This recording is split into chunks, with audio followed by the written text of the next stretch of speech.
Welcome to Spooky Stories at the Three Rivers Public Library District. My name is Miss Renee, and tonight I will be reading Drink My Red Blood by Richard Matheson, an abridged version. Please be advised that the story is for children 12 and above due to the graphic nature of the contents.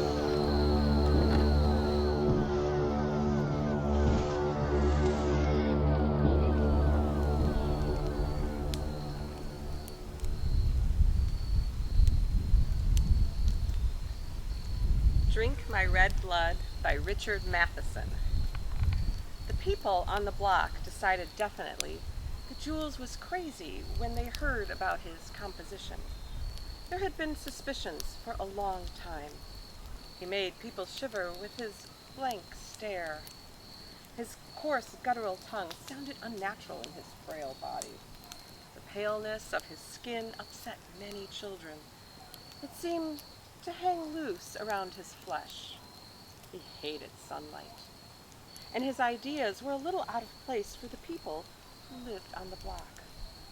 Jules wanted to be a vampire. People declared it common knowledge that he was born on a night when winds uprooted trees. They said he was born with 3 teeth. They said he'd use them to fasten himself on his mother's breast, drawing blood with the milk. They said he used to cackle and bark in his crib after dark. They said he walked at 2 months and sat staring at the moon whenever it shone. Those were things that people said. His parents were always worried about him. An only child, they noticed his flaws quickly. They thought he was blind until the doctor told them it was just a vacuous stare. He told them that Jules, with his large head, might be a genius or an idiot. It turned out he was an idiot. He never spoke a word until he was 5. Then one night, coming up to supper, he sat down at the table and said, "Death." His parents were torn between delight and disgust.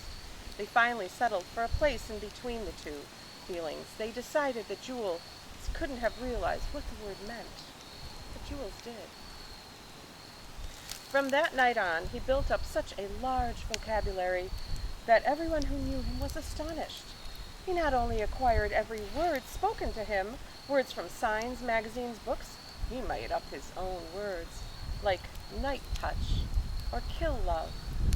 They were really several words that melted into each other. They said things Jules felt he couldn't explain with other words. He used to sit on the porch while the other children played hopscotch, stickball, and other games. He sat there and stared at the sidewalk and made up words. One night, when he was 12, Jules went to the movies. He saw Dracula. When the show was over, he talked. He walked, a throbbing nerve mass, through the ranks of the little girls and boys. He went home and locked himself in the bathroom for 2 hours. His parents pounded on the door and threatened, but he wouldn't come out. Finally, he unlocked the door and sat down at the supper table. He had a bandage on his thumb and a satisfied look on his face. The morning after, he went to the library. He found Dracula on the shelves. He couldn't borrow it because he wasn't a member, and to be a member, he had to bring one of his parents. So he stuck the book down his pants and left the library and never brought it back. He went to the park and sat down and read the book through. It was late evening before he finished. He started at the beginning again, reading as he ran from the streetlight to streetlight all the way home. He didn't hear a word of the scolding he got for missing lunch and supper. He ate, went to his room, and read the book to the finish. They asked him where he got the book. He said he found it. As the days passed, Jules read the story over and over. He never went to school. One night they noticed that Jules had underlined certain sentences with dark, shaky pencils, like, "The lips were crimson with fresh blood. The stream trickled down her chin and stained the purity of her blonde death robe." Or when the blood began to spurt out, he took my hands in one of his, holding them tight, and with the other seized my neck and pressed my mouth to the wound. When his mother saw this, she threw the book down the garbage chute. The next morning, when Jules found the book missing, he screamed and twisted his mother's arm until she told him where the book was. Then he ran down to the cellar and dug it in the piles of garbage until he found the book. Coffee grounds, egg yolks on his hands and wrists. He spent the entire day in the park and read it again. For a month he read the book avidly. Knew it so well he threw it away and just thought about it. Absence notes were coming home from school. His mother yelled. Jules decided to go back for a while. He wanted to write a composition. On day one he wrote it in class. When everyone finished writing, the teacher asked if anyone wanted to read their composition to the class. Jules raised his hand. The teacher was surprised, but she felt charity. She wanted to encourage him. She drew in her tiny jab of a chin and smiled. Jules stood up. He was excited. The paper shook in his hands. My ambition by, come to the front of the class, Jules dear. Jules went to the front of the class. The teacher smiled lovingly. Jules started again. My ambition by Jules Dracula. When I grow up, I want to be a vampire. The teacher's smiling lips jerked down and out. Her eyes popped wide. I want to live forever and get even with everybody and make everybody into a vampire. I want to smell of death. You get the idea. Things went downhill pretty fast. The teacher lunged for him. She dragged him out of the corner. He clawed at her and screamed all the way to the door and the principal's office. That is my ambition. That is my ambition. That is my ambition. It was grim. Jules was locked in his room. The teacher and the principal sat with Jules' parents. They were talking in sepulchral voices. They were recounting the scene. All along the block, parents were discussing it. Most of them didn't believe it at first. They thought their children made it up. Then they thought what horrible children they'd raised if the children could make such things up. So they believed it. Jules told his mother he wasn't going to school anymore. Nothing would change his mind. He never went again. A year wasted by.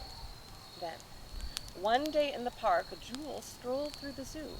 An electric shock passed through him when he saw the vampire bat. His eyes grew wide, and his discolored teeth shone dully in his wide smile.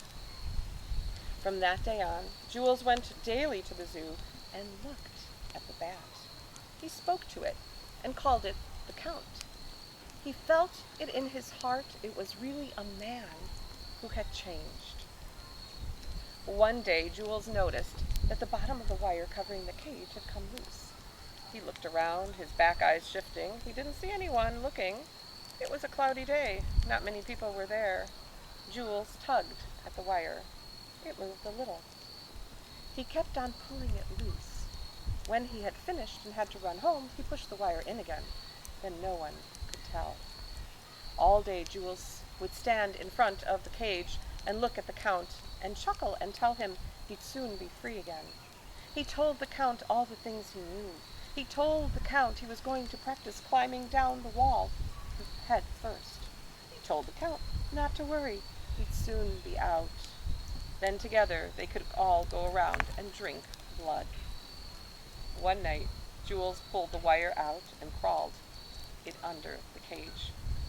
It was very dark. He crept on his knees to the little wooden house. He listened to see if he could hear the Count squeaking. He stuck his arm in the doorway. He kept whispering. He jumped when he felt a needle jab in his finger. With a look of great pleasure on his thin face, Jules drew the fluttering creature bat to him. He climbed down from the cage with it and ran out of the zoo. Out of the park, he ran out into the silent streets. He went down an alley and climbed over a fence. He held tight to the bat. It lapped at the dribble of blood on his finger. He went across a yard into a little deserted shack. It was dark and damp inside. It was full of rubble and tin cans and soggy cardboard and excrement. Jules made sure there was no way the bat could escape. Then he pulled the door tight and put a stick through the metal loop. He felt his heart beating hard and his limbs trembling. He let go of the bat. It flew to a dark corner and hung on the wood. Jules feverishly tore off his shirt. His lips shook. He smiled, a crazy smile. He reached down into his pants pocket and took out a little penknife he had stolen from his mother. He opened it and ran a finger over the blade. It sliced through his flesh. With shaking fingers he jabbed at his throat. He hacked. The blood ran through his fingers. Count! Count! He cried in a frenzied joy. Drink my red blood! Drink me! Drink me! He stumbled over the tin cans and slipped and felt for the bat. It sprang from the wood and soared across the shack and fastened itself to the other side. Tears ran down Jewel's cheeks. The blood ran across his shoulders and across his thin, hairless chest. His body shook in fever. He staggered backward towards the other side. He tripped and felt his side torn open on the sharp edge of a tin can. He sank on his back on the cool, wet earth. He sighed. He started to moan and clutch at his chest. His stomach heaved. The black bat on his neck silently lapped his blood. Jewel felt his life seeping away. He thought of all the years past, the waiting, his parents, school, Dracula dreams, for this sudden glory. Jewel's eyes flickered open. The side of the reeking shack swam about him. It was hard to breathe. He opened his mouth to gasp from the air. He sucked it in. It was foul. It made him cough. His skinny body lurched on the cold ground. Mists crept away in his brain, one by one, like drawn veils. Suddenly, his mind was filled with terrible clarity. He knew he was lying half naked on garbage and letting a flying bat drink his blood. With a strangled cry, he reached up and tore away the furry, throbbing bat. He flung it away from him. It came back, fanning his face with its vibrating wings. Jewel staggered to his feet. He felt for the door. He could hardly see. He tried to stop his throat from bleeding so. He managed to get the door open. Then, lurching into the dark yard, he fell on his face in the long grass blades. He tried to call out for help, but no sound save a blubbering mockery of words came from his lips. He heard the fluttering wings. Then, suddenly, they were gone. Strong fingers lifted him gently. Through dying eyes, Jewel saw the tall, dark man whose eyes shone like rubies. "My son,"